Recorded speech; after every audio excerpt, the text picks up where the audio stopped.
Alex sat with the letter in his hands, its words simple but heavy. I love you. I always have. I'm here if you ever want to talk. No accusations.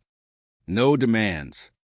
Just a truth, stripped of pain, stripped of blame. It was his first outreach in years, and it was an act of radical courage.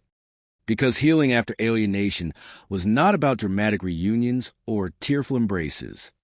It was about planting seeds, tending them patiently, and trusting that some would grow, even if he never lived to see the harvest.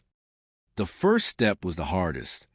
Alex had to confront the reality of what had been lost. Not just the time, but the very foundation of trust, identity, and shared memories.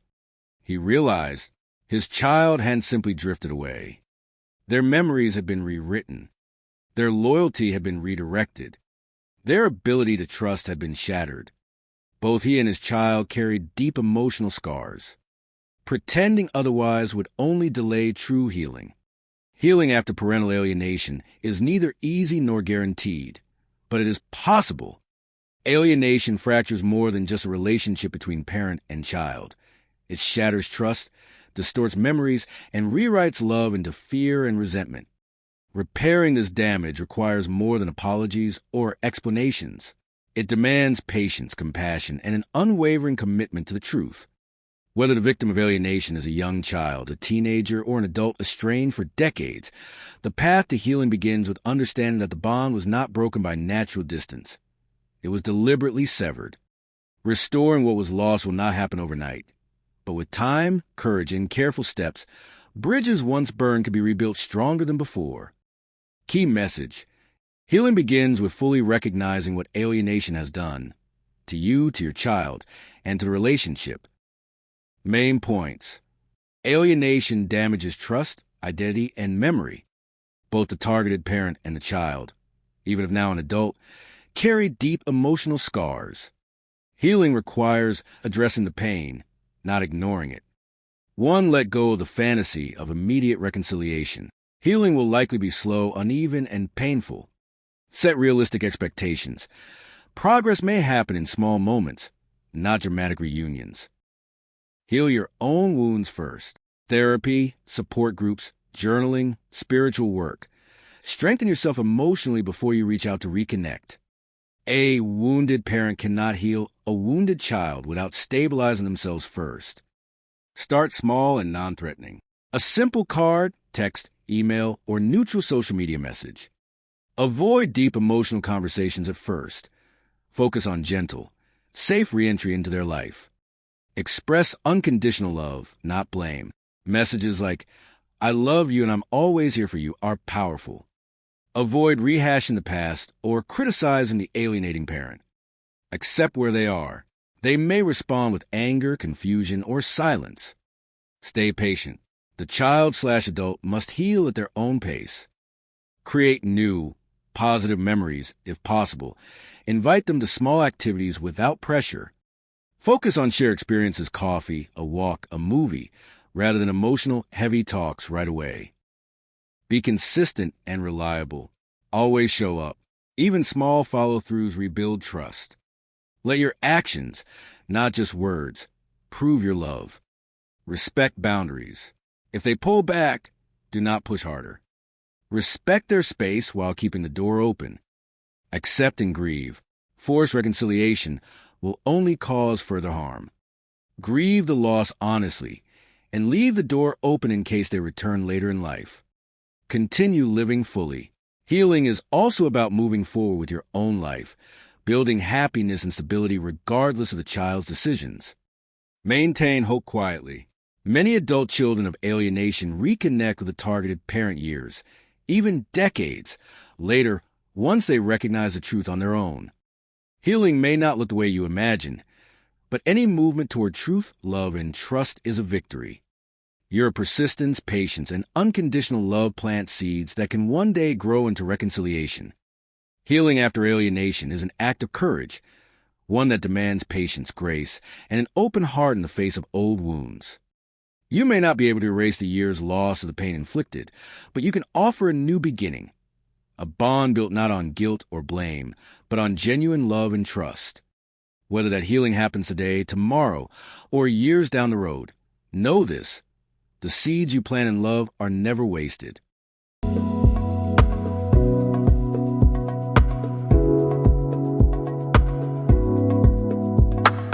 Alienation rarely erupts overnight.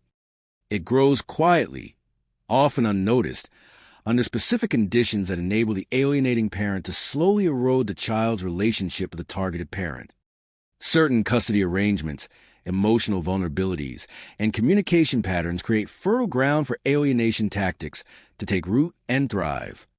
Understanding the common features and signs of alienation is critical for recognizing when damage is occurring and for taking early action to protect the relationship before it becomes irreparable. In this section, we will explore the environments that enable alienation, the tactics most frequently used, and the challenges faced by the targeted parent in uncovering and addressing the silent abuse.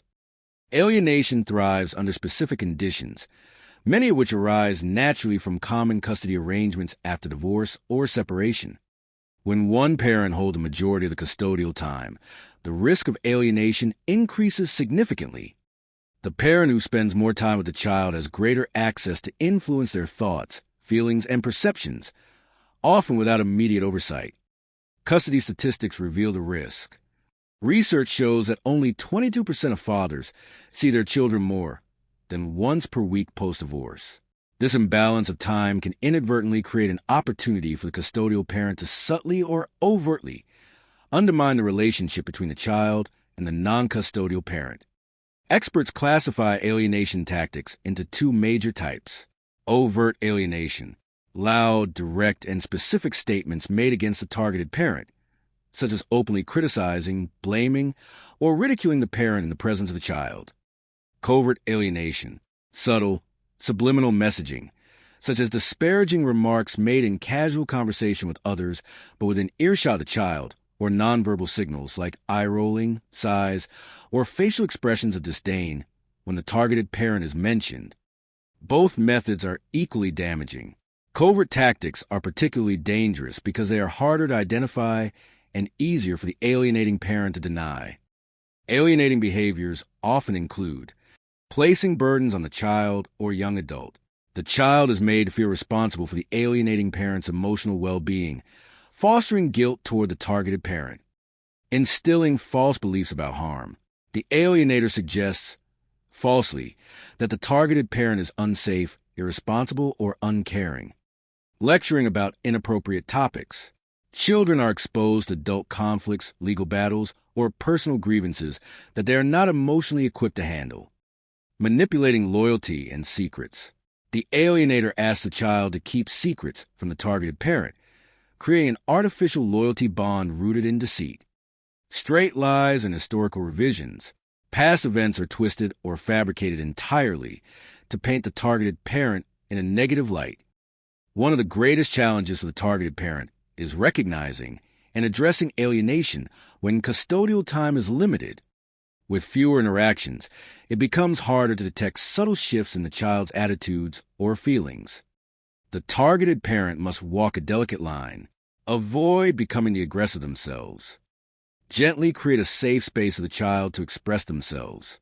Helpful questions to ask might include: is there anything you've been thinking about that you'd like to talk about? Is there anything you're wondering about or need help understanding? How are you feeling about the new family arrangement? Is there anything you want to share with me about how things are going? It's critical to focus on open-ended, neutral questions that invite conversation without directly criticizing the other parent or making the child feel caught in a loyalty bind. Diary your interactions. Even if the child does not open up immediately, or even if they seem emotionally shut down, it is crucial to keep a private diary. Document dates, behaviors, statements, and emotional shifts. Alienated children often feel compelled to protect the alienating parent by keeping secrets. Careful, non-invasive documentation may become invaluable if professional support or court intervention is needed later. Diary-keeping tips will follow in the next edition. Alienation is not always loud or obvious. Often, it is a slow, calculated erosion of love and trust, taking place behind closed doors and hidden under the guise of concern or protection. By understanding the common circumstances and methods that enable alienation, you equip yourself to spot the warning signs early and to respond with strength, wisdom, and compassion. In the next chapter, we will explore practical diary strategies and evidence-gathering techniques to help you document the truth, protect your relationship, and build a foundation for healing and justice.